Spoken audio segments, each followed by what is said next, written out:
আসসালামু আলাইকুম ভিউয়ার্স, এইটা হচ্ছে আমাদের গ্রামের অবস্থা। সুনামগঞ্জের দক্ষিণ সুনামগঞ্জ উপজেলার ঘোড়াডুম্বুর গ্রাম। দেখেন এইটা হচ্ছে রাস্তার মধ্যে পানি উঠে এসেছে। গতকাল পর্যন্ত কিন্তু এই রাস্তার মধ্যে কোনো পানি ছিল না। আজকে সকাল থেকেই এই রাস্তার মধ্যে প্রচুর পানি হয়েছে। এখানে হাঁস মাছ অনেক দেখা যাচ্ছে এবং মানুষ কিন্তু প্রথম অবস্থা থেকেই সকাল থেকে এখানে মাছ মারতেছে। এই দেখেন অনেক বাড়িঘর কিন্তু ইতিমধ্যে প্রায় ডুবে গেছে। এখানে আশেপাশের যে বাড়িঘর ছিল সবগুলো কিন্তু প্রায় ডুবে গেছে। এখানে এইটা রাস্তার মধ্যে অনেক পানি হয়েছে এবং আমি যখন আর একটু সামনে যাব, সামনে গেলে দেখবেন আরও অনেক পানি হয়েছে।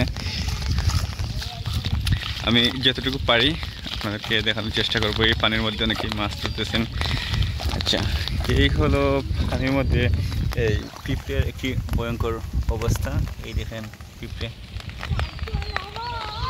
কীভাবে থাকে। দেখেন মানুষের মতো পিঁপড়েরও কিন্তু খুবই একটা দুর্গতির অবস্থা, কিন্তু সবাই এইটুকু তুলে ধরে না।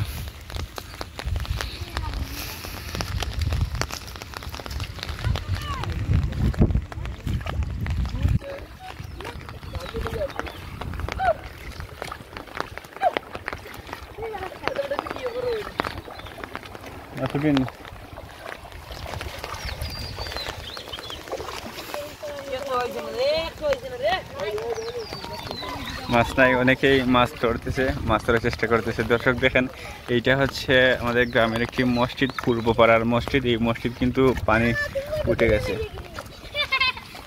মাছ উঠছে নি রে, দেখি মাছ তুলাতে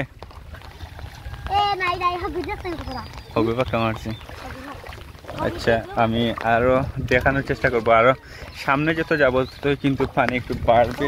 এবং এই মসজিদে পানি উঠছেনি, মসজিদে এখনো মসজিদের ভিতরে পানি প্রবেশ করেনি, কিন্তু মসজিদের আশেপাশে বা মসজিদের যে ওয়াল আছে ওয়ালের ভিতরে পানি প্রবেশ করেছে।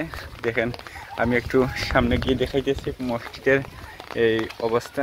এইটা কিন্তু মসজিদের পাশের রাস্তা, এই রাস্তার মধ্যেও কিন্তু পানি আছে। এইটা অনেক উঁচু রাস্তা ছিল, কিন্তু এখানেও পানি ঢুকে গেছে।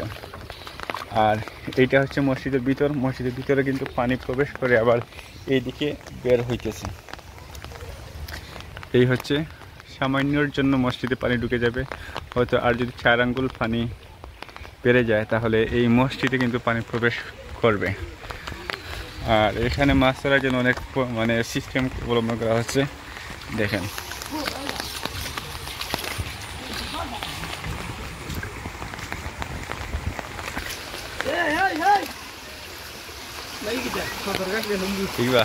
মাছ উঠে নি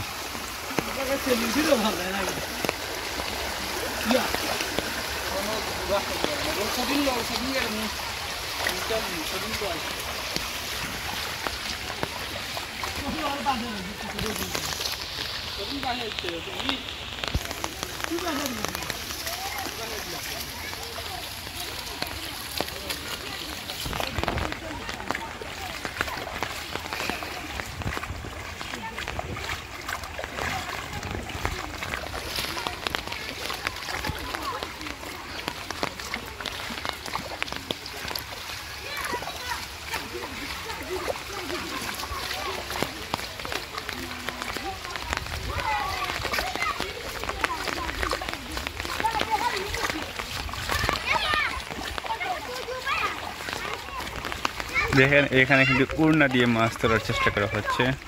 অনেক শিশু বাচ্চা যারা আছে তারা কিন্তু মাছ ধরতেছে।